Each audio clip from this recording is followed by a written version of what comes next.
Halo semuanya, balik lagi dengan Putu Reza. Langsung aja di video kali ini saya ingin ngebahas satu produk yang cukup menarik perhatian saya waktu lagi browsing-browsing di marketplace.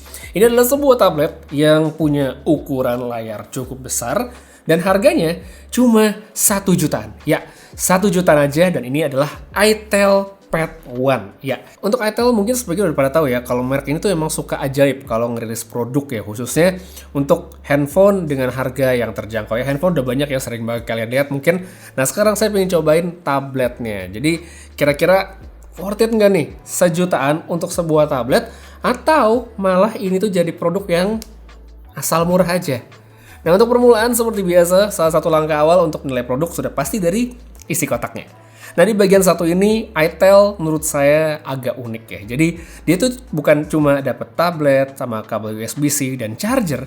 itel di sini juga ngasih soft case ya, beneran soft case udah kayak handphone. Jadi bentuknya tuh bukan stand cover ya, bukan book cover, stand cover ataupun, tapi ya soft case. Belum selesai sampai di situ, saya juga kembali dibikin kaget sama itel karena mereka juga ngasih screen protector ya. Jadi untuk yang ini tuh emang belum saya pasang ya, sekarang masih kayak gini bisa dilihat. Tapi ya untuk kita lihat nih isi kotaknya selengkap ini, itel bisa ngasih semuanya dengan harga sejutaan. Menurut saya ini adalah sesuatu yang layak banget untuk diapresiasi. Lanjut untuk soal desain, si itel Pad One ini sebenarnya mungkin ya kelihatan standar-standar aja. Ada logo itelnya di tengah dan kamera yang dibingkai dalam modul berbentuk kotak ya. By the way, ini kamera cuma satu ya, soal sebelahnya itu adalah flash yang dibentukin kayak kamera. Ini persis banget seperti yang itel lakukan di handphone mereka kayak S23 Plus yang pernah saya review beberapa waktu yang lalu. Ya udah kayak gini. Untuk hasil kamera sendiri, ya gitu deh ya, emang mendingan pakai kamera handphone aja gitu, kecuali kepepet banget handphone lagi mati, rusak atau apapun.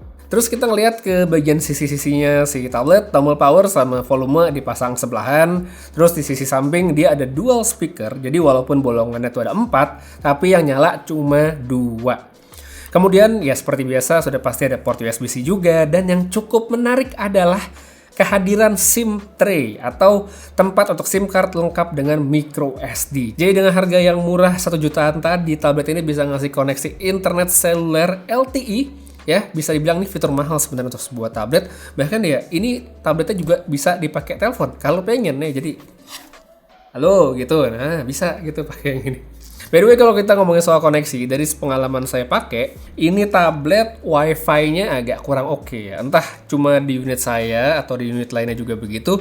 Cuma dari pengalaman saya, ini tabletnya sering putus koneksinya ke router saya, padahal ya internetnya lancar, routernya juga nggak ada masalah ke handphone atau tablet lain. Cuma di sini aja dia agak aneh gitu ya. Cuman ya nggak tahu apakah di sini doang atau di yang lainnya juga. Terus kita pindah ke bagian depan, nah bisa dilihat nih langsung bahwa bezel di sekitar layarnya tebal sekali ya. Sesuatu yang sebenarnya bisa kita maklumi untuk sebuah produk di kelas entry level kayak gini ya. Di bagian tengah juga dia ada kamera nih yang menurut saya secara posisi udah bagus. Tapi gimana untuk hasilnya, misalnya dipakai untuk video call, ya silakan dilihat sendiri. Lanjut kita ngomongin soal layarnya yang tadi dibingkai dengan bezel yang lumayan tebel. Ini sebenarnya tetap menjadi nilai jual dari perangkatnya. Dia punya ukuran yang cukup besar yaitu 10,1 inci.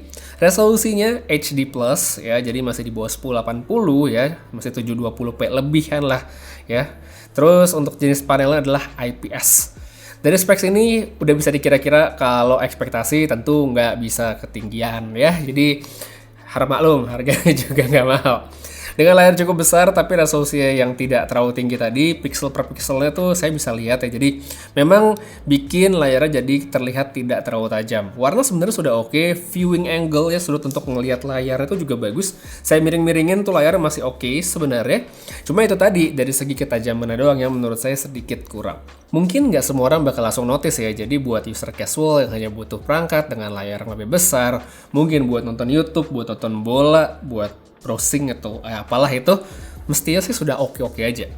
Palingan satu catatan saya dari layarnya ini adalah soal auto brightness-nya sih, yang kadang agak rese dan kurang bisa menyesuaikan sama situasi cahaya. Misal contoh nih ya, Saya lagi nonton di kamar sebelum tidur gitu dengan lampu yang agak remang. Karena memang bagusnya layar tuh diredupkan supaya kita tidak silau gitu dalam ruangan yang tidak terang. Cuma auto brightness-nya ini seringan terlalu agresif, bahkan layar tuh jadi gelap banget nggak kelihatan. Padahal saya udah di tempat yang gelap, layar pun terlalu gelap jadi nggak kelihatan, masih saya terangin lagi. Itu aja sih sebenarnya. Jadi kalau misalnya nanti ada yang beli terus pakai dan ngerasa terganggu, ya mendingan matiin aja fitur auto brightness tadi. Sekarang baru deh kita masuk ke bagian yang penting lainnya. Udah pasti ya pada nunggu ya specs-nya, baik itu hardware sama software-nya. Nah yang ini menurut saya justru jadi poin yang tidak terlalu menggembirakan dari produk satu ini. Pertama, dari segi chipset ya, itel tuh pakai Unisoc SC9863A. Nah ini chipsetnya jadul banget ya, rilisnya tuh tahu nggak tahun berapa? 2018 ya.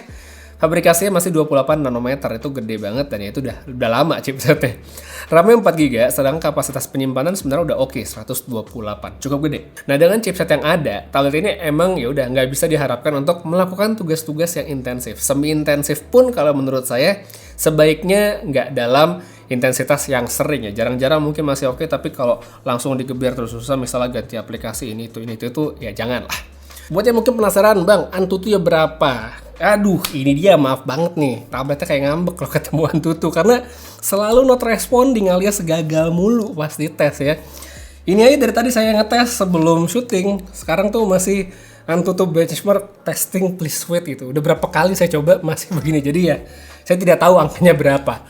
Cuma memang pasti pakai itu kerasa sih bahwa kemampuan dari tabletnya ya segitu-gitu aja, bukan sesuatu yang powerful banget. So buat multitasking memang kadang ada momennya harus bersabar sedikit, tapi mayoritas waktu sebenarnya kalau cuma buat dipakai YouTube, buka browsing, mungkin kita buka timeline segala macem, selama aplikasinya tidak terlalu banyak harusnya masih bisa. Oh ya, untuk versi Android-nya, tablet ini tuh masih pakai Android 12. Ya, jadi saya udah lama dari segi chipset, Android-nya juga udah lama ya, Android 12. Dan ini juga adalah Android versi Go ya. Jadi secara fitur dia tidak bisa disamain dengan Android 12 yang mungkin pernah kalian pakai di handphone. Nah, salah satu fitur yang tidak bisa dipakai di tablet ini agak lucu juga sebenarnya adalah tablet ini nggak bisa split screen. Ya, jadi tablet nggak bisa dipakai split screen itu aneh banget sih sebenarnya. Layarnya gede tapi nggak bisa dipakai split screen. Ini sebenarnya cukup nunjukin kalau produk ini tuh lebih kayak handphone yang layarnya digedein ya, nggak ada fitur khusus tablet. Cuma lagi-lagi karena harganya juga sejutaan, jadi ya kalau menurut saya masih bisa diterima. Cuma paling enggak untuk baterainya, ini tablet sebenarnya lumayan oke karena dilengkapi dengan baterai 6000 mAh, cukup gede, dan dengan cakupan pemakaian tablet ya memang sangat terbatas tadi.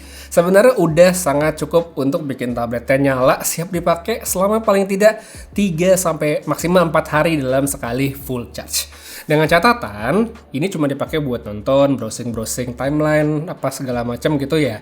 Tidak aktivitas yang terlalu intensif, ya emang nggak bisa juga, ya itu masih oke. Nah, tantangan berikutnya sebenarnya adalah ngecasnya nih, karena charger dari tablet ini yang dari kotak tadi, itu cuma 10 watt ya, singkat kata, kalau baterai mau diisi gitu habis, mendingan tinggal tidur aja. Jadi ya itu dia, dengan harga yang cuma 1 jutaan, itel Pad One ini memang menawarkan kelebihan serta kekurangan di saat yang bersamaan ya. Kelebihan menurut saya ada di isi kotak yang komplit lengkap, dikasih case sama screen protector, layarnya besar, speakernya juga cukup baik, serta nggak lupa ada konektivitas seluler alias bisa pakai SIM card ya. Tablet sejutaan bisa pakai SIM card itu langka banget. Sedangkan untuk yang kurang sebenarnya lebih ke power dari perangkatnya sendiri ya, dari chipsetnya. Karena ya udah lawas dan emang tidak bisa dibebani tugas yang macem-macem. Jadi ya cocoknya buat siapa tablet ini? Kalau menurut saya ya buat mereka yang memang membutuhkan perangkat dengan layar lebih besar dari handphone yang mereka punya dan pengen yang bisa pakai SIM card ya. Sekali lagi ini fitur yang cukup langka ya. 1 jutaan tablet bisa pakai SIM card. Jadi kalau emang dirasa cocok dengan pemakaian dan kebutuhan, silakan dipertimbangkan untuk membeli si itel Pad One ini. Seperti biasa, linknya saya bantu di bawah di toko langganan saya yaitu distributor ponsel. So, untuk sekarang guys kita jadi dulu reviewnya untuk itel Pad One. Makasih banyak nonton sampai habis. Putri Reza pamit. Sampai ketemu lagi di video berikutnya. Dan seperti biasa, have a nice day.